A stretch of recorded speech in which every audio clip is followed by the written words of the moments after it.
Hello everyone, today we are going to start exercise 6.1 of class 9. Now we start with question number 4. Previous video में हमने third तक question कर लिए थे.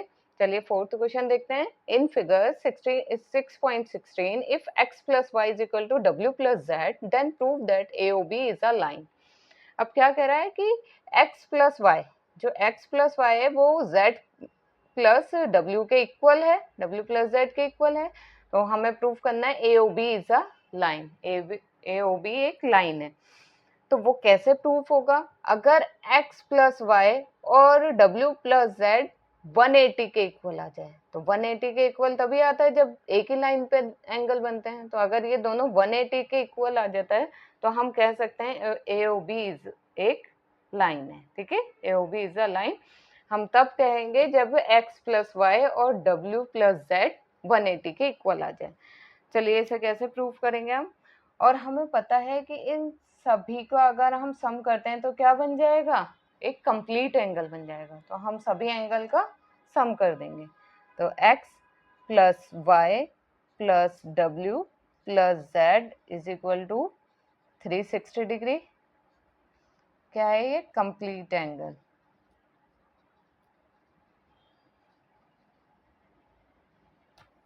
ठीक है.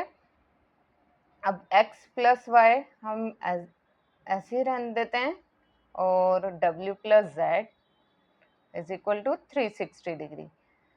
x प्लस वाई, अब देखिए हमें इक्वल दे रखा है, x प्लस वाई इक्वल दे रखा है w प्लस जेड. तो w प्लस जेड की जगह मैं लिख सकती हूँ x plus y is equal to 360 degree.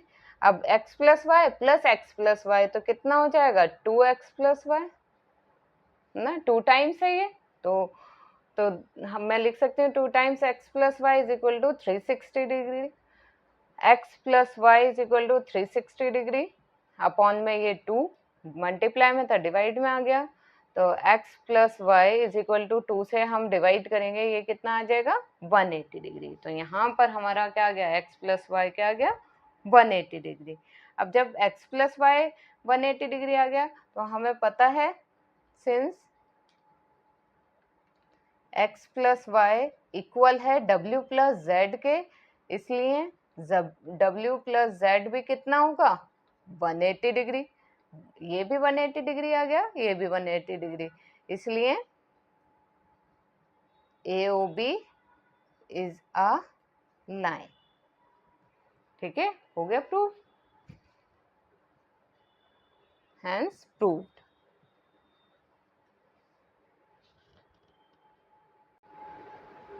Now question number 5th is in figure 6.17 POQ is a line. चलिए साथ के साथ समझते भी जाते हैं. PQ एक लाइन है, POQ एक लाइन है. इसमें रे OR is perpendicular to line PQ.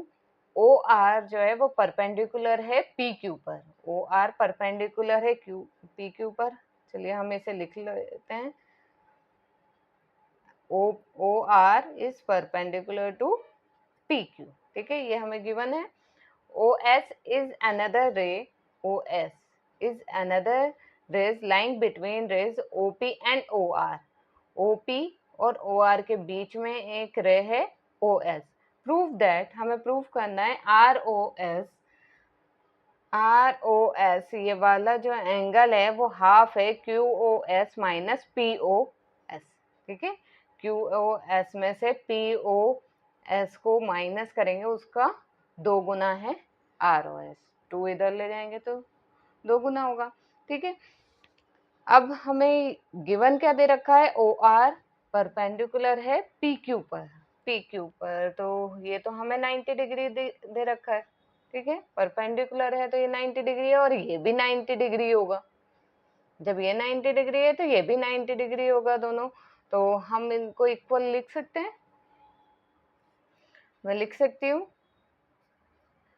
जब ये दोनों परपेंडिकुलर हैं तो इसलिए ROP भी 90 डिग्री होगा और ROQ भी 90 डिग्री होगा ना.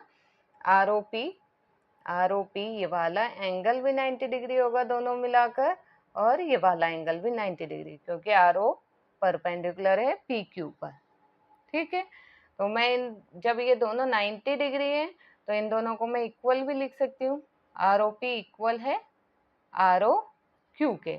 और आर ओ पी को मैं लिख सकती हूँ, आर ओ पी को मैं लिख सकती हूँ इन दोनों का प्लस, ठीक है। ये पूरे एंगल को मैं R O S plus S O P लिख सकती हूँ। तो मैं आर ओ पी की जगह इन दोनों को एंगल सेपरेट करके लिख दूंगी, सेपरेट करूंगी तो ये आ जाएगा P O S plus R O S, ठीक है। P O S plus R O S is equal है आर ओ क्यू के, ठीक है। अब देखिए हमें जो प्रूफ में चाहिए हम सिर्फ वो यहाँ रखेंगे, बाकी हम उसको चेंज करके देखेंगे कि उसकी जगह हम कुछ लिख सकते हैं या नहीं। देखिए आर यहाँ पर पी ओ एस, यहाँ पर है पी ओ एस, तो ये तो ठीक है। आर ओ एस भी है। अब आर ओ क्यू नहीं है इसमें, आर ओ क्यू की जगह क्या है, क्यू ओ एस। तो ठीक है, इसको देखते हैं हम क्या लिख सकते हैं। P O S R O S is equal to R O Q, R O Q इसको हम कैसे से अलग करें। अब देखिए हमें चाहिए Q O S, Q O S. अगर मैं लिख दूं इस वाले एंगल को, मैं लिख सकती हूँ कि अगर इस बड़े वाले एंगल में से ये मैं एंगल माइनस कर दूं तो ये वाला एंगल आ जाएगा। तो इसकी जगह मैं लिख सकती हूँ S O Q minus S O R. तो मैं लिखूंगी इसे Q O S minus R O S. इसमें से मैंने ये माइनस किया तो मेरे पास आ जाएगा आर ओ क्यू, ठीक है। अब देखिए ये यहाँ पर माइनस का है, इधर ले आएंगे आर ओ एस को, और ये पी ओ एस को इधर ले जाएंगे। तो यहाँ पर तो बचा एक आर ओ एस, और ये वाला भी इधर आ जाएगा ऐड होकर आर ओ एस। यहाँ पर है क्यू ओ एस और ये माइनस में चला जाएगा पी ओ एस, ठीक है। क्लियर है। अब आर ओ एस मिलकर ये बन जाएगा two R O S equal है Q O S minus angle P O S. अब ये टू मल्टीप्लाई में है तो इधर जाकर ये डिवाइड में चला जाएगा, तो ये आ जाएगा Q O S minus angle P O S. ठीक है, हो गया प्रूफ। यही प्रूफ करना था। प्रूफ करने का यही तरीका होता है कि जो हमें चाहिए बस वो रखो, जो नहीं चाहिए जैसे हमें आर ओ क्यू नहीं चाहिए था तो इसकी जगह मैंने Q O S minus R O S लिख लिया, ठीक है, क्योंकि उसका मतलब ही आर ओ क्यू होगा। आर ओ क्यू को मैंने लिख लिया था S Q O S minus R O S, इनको माइनस करके लिख लिया था। और जो आर ओ एस इधर भी है, आर ओ एस इधर भी है, तो ये माइनस में इधर लाकर मैंने ऐड कर दिया और इसको इधर माइनस में, तो सीधा सॉल्व करते चले गए। ये ऐड करना था, ऐड कर लिया, यहाँ एज इट इज ये टू मल्टीप्लाई में था तो डिवाइड में चला गया, तो ये आ गया हमारा प्रूफ हो गया। तो हम लिख देंगे हैंस प्रूव्ड।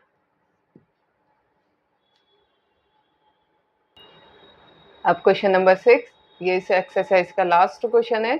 अब क्या कह रहा है इसमें, it is a given that angle X Y Z is equal to 64 degree and xy is produced to point P. Draw a figure from the given information if ray yq bisect angle zyp. Find angle xyq and reflects qyp. अब देखिए इसमें हमें figure नहीं दे रखी है, हमें इसमें बनानी होगी, जिसमें हमें गिवन दे रखा है X Y Z is equal to 64 degree, ठीक है, और एक्स वाई को प्रोड्यूस करना है पॉइंट पी तक। तो चलिए यहीं से मैं स्टार्ट करती हूँ कि ये एक्स है और ये वाई है और इसको आगे प्रोड्यूस किया गया है, तो ये पॉइंट पी है, ठीक है। और एंगल कितना बन रहा था, एक्स वाई जेड मैं ऐसे ले लेती हूँ, एक्स वाई जेड ये कितना है 64 डिग्री, ठीक है, ये आ गया मेरा जेड। अब हमने ड्रॉ कर लिया, draw a figure from the given information if रे वाई क्यू, एक वाई क्यू हमें रे बनानी है बाइसेक्ट जेड वाई पी को बाइसेक्ट कर रहे हैं, मतलब दो बराबर भागों में बांट रहे हैं, ठीक है। तो ये हमारा क्या आ गया वाई क्यू, जो इसको इक्वल पार्ट्स में डिवाइड कर रही है, इक्वल एंगल में डिवाइड कर रहा है ये वाली रे। अब फाइंड करना है एक्स वाई क्यू, ये वाला एंगल फाइंड करना है हमें, और reflex Q Y P, Q Y P का रिफ्लेक्स एंगल फाइंड करना है। ठीक है, तो उसके लिए पहले हमें क्यू वाई पी फाइंड करना होगा। चलिए करते हैं हम इसको स्टार्ट। मैं इसे लिख सकती हूँ X Y Z plus Z Y P is equal to 180 degree. क्या है ये? Linear pair. ठीक है, एक्स वाई जेड ये वाला एंगल प्लस ये पूरा एंगल, ये दोनों एंगल मिलके क्या बन रहा है? एक लीनियर पेयर बन रहा है। तो मैंने इसको लिख लिया, ये लीनियर पेयर है। ये तो हमें गिवन है 64 डिग्री। यहाँ से हमारा जेड वाई पी फाइंड हो जाएगा। तो Z Y P is equal to 180 और ये माइनस में आ जाएगा 64 डिग्री। तो ये आ गया Z Y P is equal to 180 minus 64 degree, तो ये आ गया 116 डिग्री। तो ये आ गया हमारा पूरा जेड वाई पी। अब हमें पता है वाई क्यू जो है इसे बाइसेक्ट कर रहा है, तो ये दोनों इक्वल एंगल होंगे। ठीक है, तो मैं क्या इसे इस तरह लिख सकती हूँ, क्योंकि Y Q bisect angle Z Y P, so Z Y Q, Z Y Q इस वाले एंगल को मैं लिख सकती हूँ half of Z Y P. Z Y P का हाफ होगा जेड वाई क्यू, तो हाफ, और जेड वाई पी हमारे पास कितना आया था? 116। तो ये एंगल हमारे पास कितना आ जाएगा? 2 को 116 से डिवाइड करेंगे तो ये आ जाएगा 58 डिग्री। तो एंगल जेड वाई क्यू हमारा कितना आ गया? 58 डिग्री। और बाइसेक्ट कर रहा है तो जो ये वाला एंगल होगा वही ये एंगल होगा। तो इसलिए therefore Q Y P is equal to 58 degree. तो क्यू वाई पी भी 58 डिग्री होगा। तो हमारे पास क्यू वाई पी तो आ गया, इसका रिफ्लेक्स एंगल फाइंड कर लेंगे। Reflex angle Q Y P is equal to, हम 360 में से माइनस कर देते हैं, 360 में से माइनस कर देंगे हम 58 डिग्री, तो ये आ जाएगा हमारा 102 डिग्री। ठीक है, ये रिफ्लेक्स तो आ गया क्यू वाई पी। और हमें क्या फाइंड करना था? X Y Q, X Y Q. तो हम लिख सकते हैं X Y Q equal to X Y Z plus Z Y Q, X Y Z plus Z Y. हमारे पास एंगल है X Y Z 64 degree plus Z Y Q हमारे पास आया 58 डिग्री। इन दोनों को ऐड करेंगे, ये आ जाएगा 122 डिग्री। दोनों एंगल फाइंड हो गए, reflex Z Y Q P भी और हमारे पास एंगल एक्स वाई क्यू भी, दोनों एंगल हमारे पास फाइंड हो गए। यहाँ पर हमारी एक्सरसाइज कंप्लीट होती है। नेक्स्ट वीडियो में हम नेक्स्ट एक्सरसाइज स्टार्ट करेंगे 6.2। और आपको मेरी वीडियो पसंद आई हो तो please like share and subscribe my channel. Thank you.